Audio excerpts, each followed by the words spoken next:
Okay, so how different mirrors and lenses are working. So first of all, we need to consider some mirror, yes, some straight mirror. How does the ray would shine on it? General. For example, if you would shine the ray from this direction, you would just get like this. Yes. So when we would put a line that is perpendicular to the mirror, we would find that the angle here and here is the same. Yes, this is, I suppose, quite simple. Yes, so you know how the rays are getting from the mirror. It's quite clear. However, if the mirror is not straight, the situation gets more complicated. For example, let's get a mirror that has shape like this. Where would the rays get?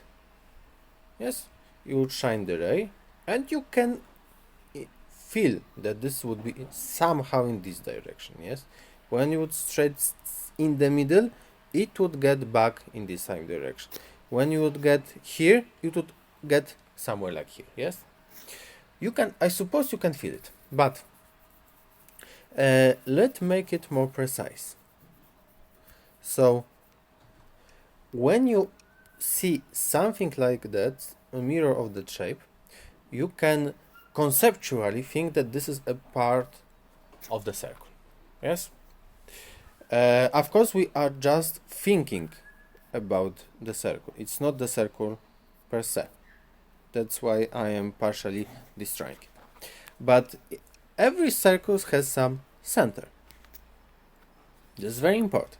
So when we are shining the rays onto this, not even, just for now, just let's name it like that, not even mirror, it will get always to this point.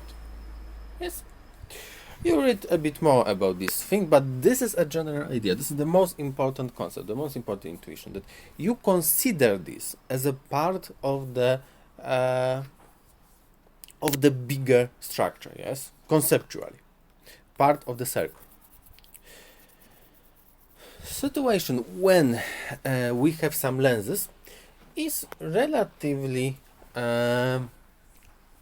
similar. Yes, so we have some lens and the rays are getting through it. Yes, first of all, let's make some simple glass. Yes, oh, I forgot to.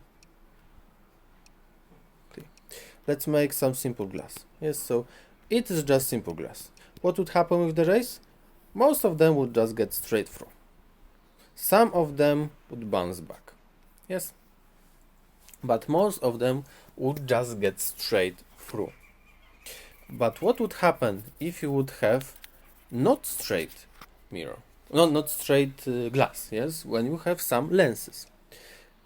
When you would have the lens like this, for example, the rays, like this, the rays would get here, and then something else than getting through needs to happen. Of course, in the center it would get through like this. However, in case of this ray, for example, and this of the ray, you need to have some way to think where those rays would go. Wait a moment. So you need to have a way conceptually how to get the idea where those rays would get.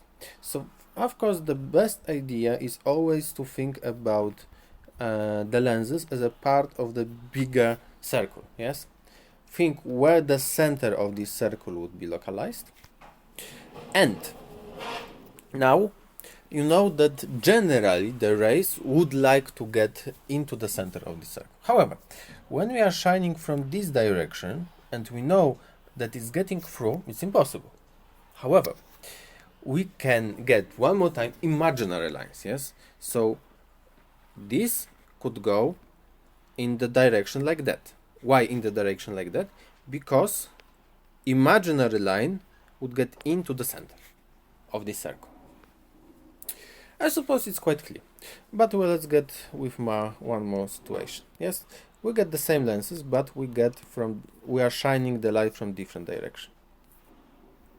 What would happen? One more time we get the imaginary circle, we get the center of this circle, and this time it's possible that those rays would get to the center of the circle. And they would. Simple like that. And this is the most important concept behind the optics. I do not name them convex, or never mind. You will read it by your own. This is a part for intuitions.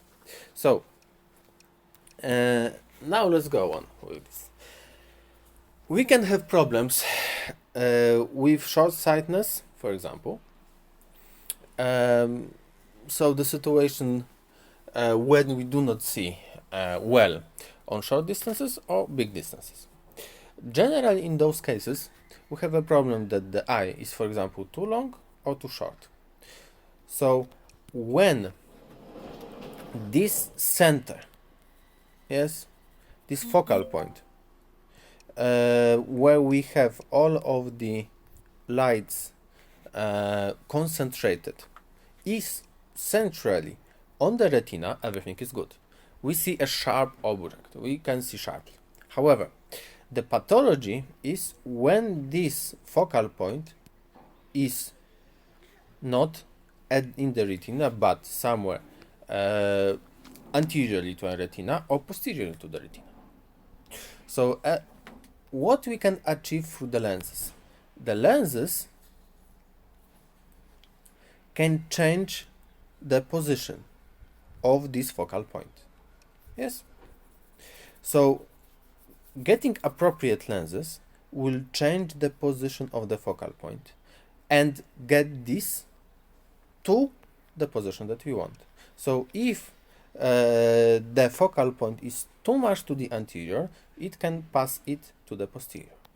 If the focal point is too much to the posterior, it can be transferred anterior.